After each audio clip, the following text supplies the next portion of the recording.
Praise the Lord. நம்முடைய தேவனாகிய கர்த்தர் தொடங்கினவர் மாத்திரமல்ல, அவர் முடிக்கிறவருமாயிருக்கிறார். ஏனென்றால் அவருடைய நாமம், அவர் அல்பாவும் ஒமேகாவுமாயிருக்கிறார், ஆதியும் அந்தவுமாயிருக்கிறார். நிச்சயமாகவே நம்முடைய துவக்கம் அற்பமாயிருந்தாலும் அந்த அற்பமான ஆரம்பத்தை அசட்டை பண்ணாதிருங்கள்.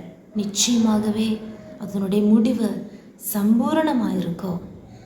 முதலாவது ஆவிக்குரிய வாழ்க்கையிலே நாம் எடுத்து பார்ப்போம் என்றால், அப்போஸ்தலனாகிய பவுல் பிலிப்பியருக்கு எழுதின நிருபம் 1ஆம் அதிகாரம் அதனுடைய 5வது வசனத்தை இப்படியாக வாசிக்கிறோம்.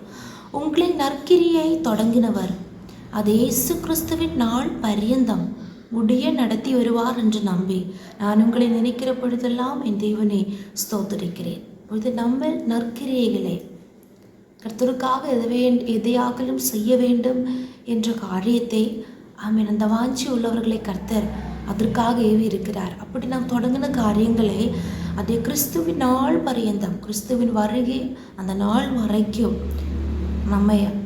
நம்மோடு கூட இருந்து ஆரம்பித்த காரியங்களை முடிய நடத்தி வர கர்த்தருடைய கிருபை நம்மோடு கூட இருக்கிறது.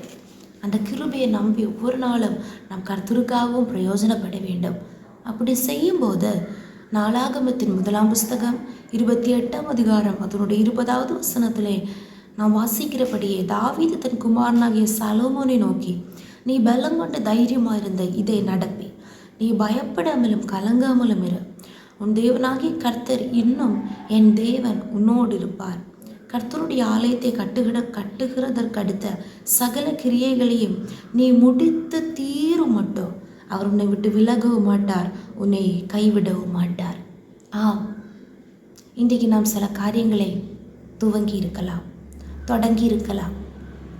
அது எதுவானாலும் ஆமென், ஸ்தோத்திரம்.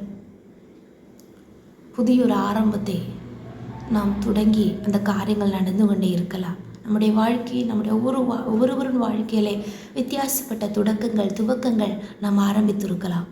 ஆனால் கர்த்தர் சொல்லுகிறார், அந்த கிரியைகளை நாம் முடித்து தீரும் மட்டும் கர்த்தராகிய தேவன் நம்மை விட்டு விலக மாட்டார், நம்மை கைவிடவும் மாட்டார். ஆம், இது பழைய ஏற்பாடின் புஸ்தகம். புதிய ஏற்பாடில் கர்த்தர் நமக்கு வாக்குத்தத்தம் தந்திருக்கிறார்.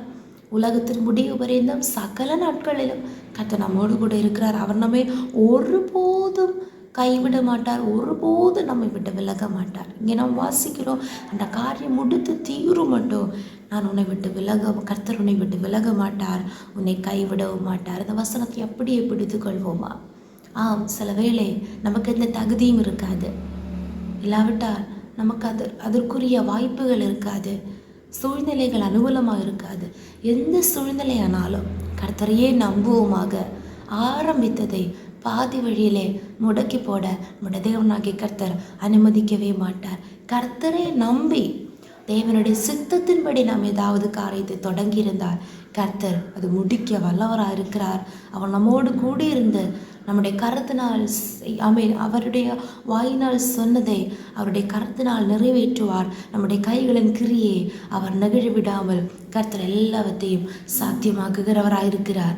ஆனால் நம்முடைய ஸ்தோத்திரம் புத்தியின் மேல் சாய்ந்து சுய புத்தியை நம்பிக்கொண்டு அதாவது காரியத்தை துவங்கியிருந்தால் சில வேளை அது முடியாமல் அது ஒரு தோல்வியாக மாறலாம்.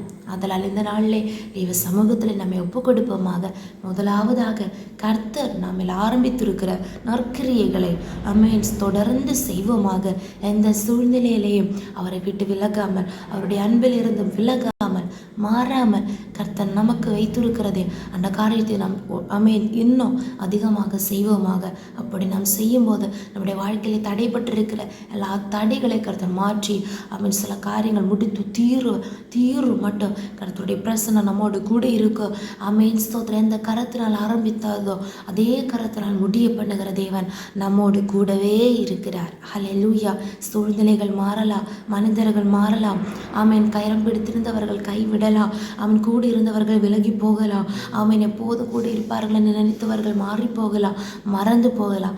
ஆனால் கர்த்தர் நமக்கு வாக்கு பண்ணியிருக்கிறார், அதை முடித்து தீரும் மட்டும் அவர் நம்மை விட்டு விலக மாட்டார், கைவிட மாட்டார். அதனால் அவரையே நம்பியிருப்போமாக. இந்த வசனத்தினுடைய கர்த்தர் நம்மை ஒவ்வொருவரையும் ஆசீர்வதிப்பாராக. ஆமென். ஜெபிப்போமா?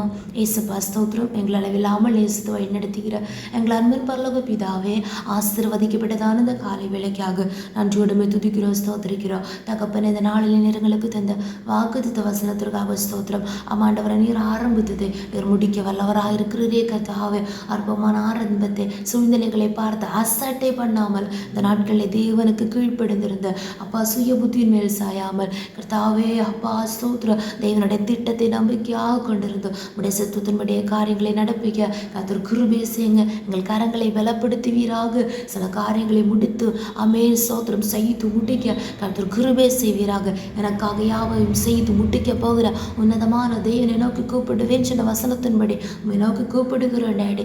பெரிய காரியங்களை செய்கிற அன்பிற்காக ஸ்தோத்திரம். பெரிய கர்த்தாவே ஜீவனுள்ள சாட்சிகளாக நாங்கள் எழும்ப கர்த்தர் கிருபை செய்யுங்க. எல்லாவற்றிற்கும் மேலாக முடிய வருகை மிகவும் சமீபமாக இருக்கிறது. நேரங்களுக்குள்ளே ஆரம்பித்துதான் அந்த நற்கிரியைகளை நாங்கள் தொடர்ந்து செய்ய, நேரங்களை அழைத்த அழைப்பையும் திறந்து கொள்வதில் உறுதியாக்கி கொண்டு ஜீவிக்க அப்பா கிருபை செய்யுங்க ராஜா. சம்பவம் நமக்கு தாழ்த்துகிறோம். ஜெபத்தை கேட்டபடியால் ஸ்தோத்திரம். இயேசு கிறிஸ்துவின் நாமத்தினால ஜெபிக்கிறோம். எங்கள் ஜெபத்தை கேளும் நல்ல பிதாவே. ஆமென், ஆமென், ஆமென். May God bless you all. Amen.